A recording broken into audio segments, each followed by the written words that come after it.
Então vamos ver aqui, ó. Questão 424, ranqueei como dificuldade média, média para baixa, mas média, tá? É um texto disponível na Gazeta do Povo, tá bom? Jornal, provavelmente, né? Acesso em 11 de dezembro de 2017, uma questão, portanto, que só poderia aparecer no Enem a partir de 2018, tá? Então apareceu em 2021, segunda aplicação. Do que é que ela fala? Eu já anunciei um pouco que tem a ver com a educação física e corpo. Vamos ver o que é que essa questão nos traz, ó. Apoiando-se na premissa de que alguns dados contidos nas embalagens dos alimentos podem influenciar hábitos alimentares, esse texto faz uma crítica a quê? Então tem que ler, né? Ele diz, ó, esse texto faz uma crítica. Então a gente tem que ler o texto para saber do que ele trata. É muito comum que nessas questões de educação física e corpo, o conteúdo textual seja aquele responsável por direcionar a resposta, tá bom? Então vamos ver aqui, a leitura do texto é imprescindível, ó. Os números preocupantes sobre a saúde do brasileiro indicam que alguns hábitos alimentares favoreceram o crescimento da incidência dos índices de sobrepeso. Então, existe uma causalidade aqui entre alguns hábitos alimentares e o crescimento da incidência dos índices de sobrepeso e obesidade e, paralelamente, de doenças como diabetes e hipertensão arterial. Tá? Então, a alimentação, os hábitos alimentares estão levando a um crescimento da obesidade e de alguns distúrbios, né? Isso sinaliza que o Brasil precisa reforçar suas políticas públicas para conscientização sobre alimentação adequada. Entre as diversas ações em curso, quer dizer, existe algo sendo feito para conscientizar a população sobre alimentação adequada. Então, entre essas políticas, essas atitudes que estão sendo tomadas, merece destaque a questão da rotulagem dos produtos industrializados.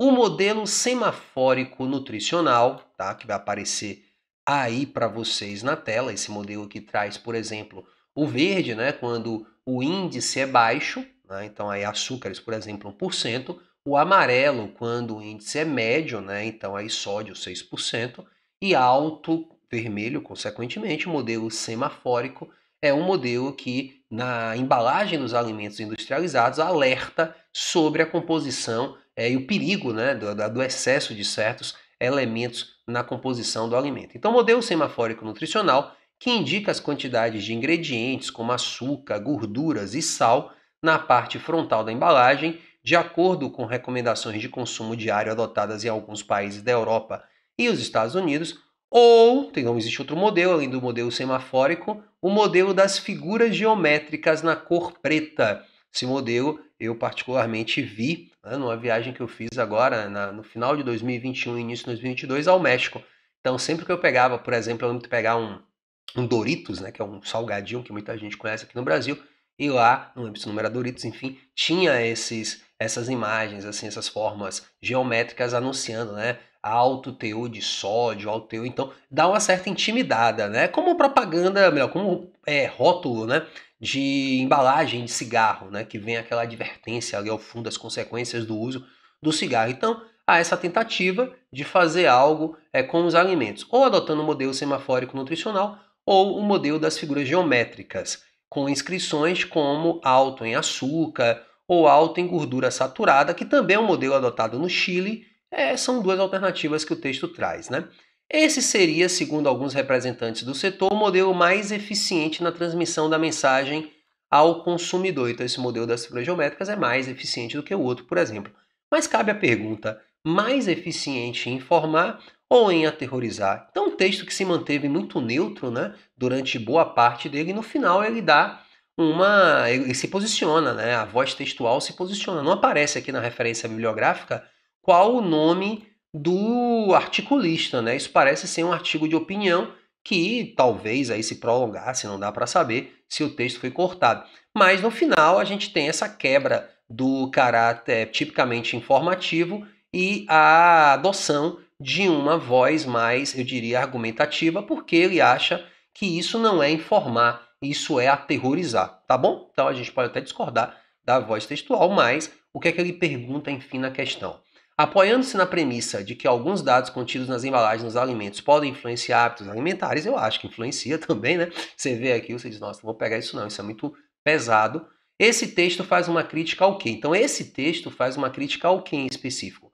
a forma de organizar as informações nos rótulos dos produtos. Sim, né? A crítica que está sendo feita aí é justamente a esse modelo que, segundo a voz textual, aterroriza mais do que informa, tá? Então, a mesma coisa a gente pode dizer do cigarro, né? Tudo bem que cigarro não é um alimento, não é uma coisa essencial, mas as embalagens trazem uma forma de intimidar o consumidor de cigarro.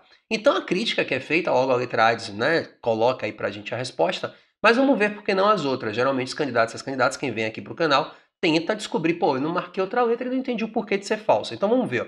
Esse texto faz uma crítica às práticas de consumo e sua relação com a saúde alimentar do texto. Não, ele na verdade informa, né? Ele informa, por exemplo, que os hábitos alimentares estão levando a um crescimento dos índices aí de doença ou de sobrepeso, enfim. Mas não dá para dizer que o texto faz uma crítica às práticas de consumo.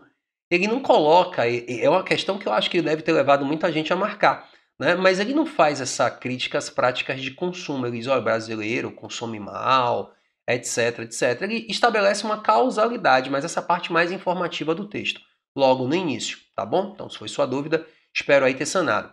Letra C. O texto faz uma crítica à relação entre os índices de sobrepeso e determinadas epidemias. Ele não está criticando o sobrepeso e talvez as epidemias aí de diabetes e hipertensão arterial. Ele não faz uma crítica a isso. É o mesmo motivo que anula a letra C. Né? Ele não está fazendo uma crítica a isso em específico. A crítica é no final do texto que aparece. E até porque, se a gente voltar para o comando, ele fala em dados contidos nas embalagens dos alimentos, né? Então, o próprio comando frisa que isso tem a ver com, apoiando-se na premissa de que alguns dados contidos nas embalagens dos alimentos podem influenciar hábitos alimentares, esse texto faz uma crítica ao quê? Eu acho que as letras B e C, muita gente deve ter marcado por ter feito o quê? Superinterpretação. Não é de acordo com sua cabeça, de acordo com fonte, vozes de minha cabeça. Não, é de acordo com o texto. Então, de acordo com o texto, eu não vejo a crítica B nem a crítica C, ainda que isso possa ser plausível na vida, tá bom? E até porque, né, o comando está direcionando a gente para a embalagem dos alimentos. Então, letra D, as políticas públicas adotadas por países estrangeiros, essa daí muita gente deve ter também caído. O texto, gente, não faz uma crítica às políticas públicas estrangeiras. Tá? O texto faz uma crítica à adoção desses modelos pelo Brasil, porque a voz textual não concorda que esses modelos são os mais informativos, eles são mais aterrorizadores, tá bom? Então, mas muita gente deve ter pensado, mas a voz textual não está criticando, tô falando voz textual porque não tem o nome da pessoa ainda. A voz textual não está criticando a política pública, por exemplo, de saúde, né? Tem uma questão de política de saúde, sim, adotada pelos Estados Unidos, pela Europa, tá aqui, ou pelo Chile, ou o exemplo que eu citei do México, que não é muito mais só para ilustrar, ele está fazendo uma exposição dessas políticas públicas de saúde, porque isso tem a ver com a alimentação. A alimentação tem a ver com saúde. Nosso capítulo aqui, nossa playlist é sobre saúde. Mas ele não faz uma crítica à política pública norte-americana, europeia ou chilena, tá? Mas há essa questão do rótulo que o Brasil quer adotar, tá bom? Mas é uma alternativa também que poderia deixar muita gente aí. Por isso que eu considerei uma questão média, tá? Não sei se é uma questão que muita gente vai procurar aqui no YouTube, mas fica aqui a minha contribuição. E ele faz uma crítica ao desconhecimento da população sobre a composição dos alimentos. Ele não diz que a população desconhece, né? Até porque já existe no Brasil a informação nutricional nos pacotes, né, de alimentos. A gente consegue ver lá os dados, mas é um alerta que aí está sendo proposto para aquilo que é negativo. Ou seja, existe uma composição nutricional no pacote, sei lá, de biscoito, mas o pacote de biscoito no Brasil não faz um alerta sobre o excesso de determinadas substâncias que estão naquele pacote. Então ele não faz uma crítica ao desconhecimento da população sobre a composição dos alimentos, também uma letra muito plausível de acordo com a visão de mundo, mas não de acordo com a crítica que está presente no texto, tá bom? Então com isso mais uma questãozinha aqui resolvida, gabarito letra A. A gente se vê na próxima semana com mais um vídeo. Se você não conhecer essa playlist, dá uma olhada lá nela, nós temos mais 3 episódios, esse é o 4º episódio de saúde, educação física, corpo, um tema muito presente no Enem. Valeu? Beijão, tchau, tchau. Fui, até a próxima semana.